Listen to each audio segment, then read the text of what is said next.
Последняя национальная община Байкал по традиции отметила летний праздник Сурхарбан на базе отдыха Чуан-Алыр. В эти выходные буряты, проживающие в Мирнинском районе, пели песни, танцевали и готовили любимые блюда. Рассказывает Елизавета Кочетова. Посевная закончена, подготовительные работы к сезону урожая тоже завершены. Наступило лето, можно и отдохнуть. Любовь Шутукова впервые в этом году надевает национальный летний костюм. Сегодня Сухарбан. Буряты играют в национальные игры, готовят любимые блюда, мясо, сладости и лепят всем знакомые позы. Хотя правильнее сказать бузы по особому рецепту. Фарш готовим из говядины, свинины. Тесто раскатывается очень тонко.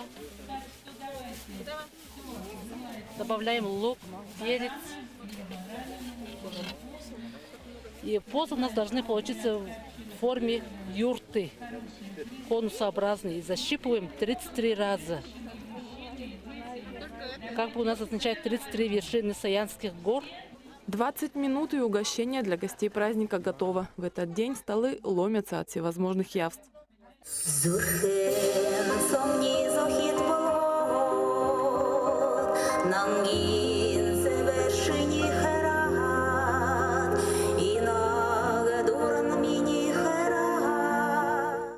Песни о любви, о родине, конкурс костюмов и национальный танец йохар в современной постановке.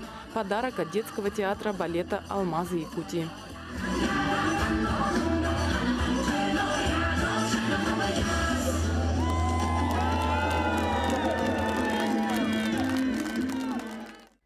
Звучат поздравления и пожелания на разных языках. Поздравить бурят с этим праздником приехали представители национальных общин со всего Мирнинского района.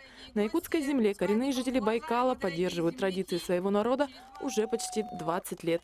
Елизавета Кочетова, Артур Голиков, телеканал «Алмазный край».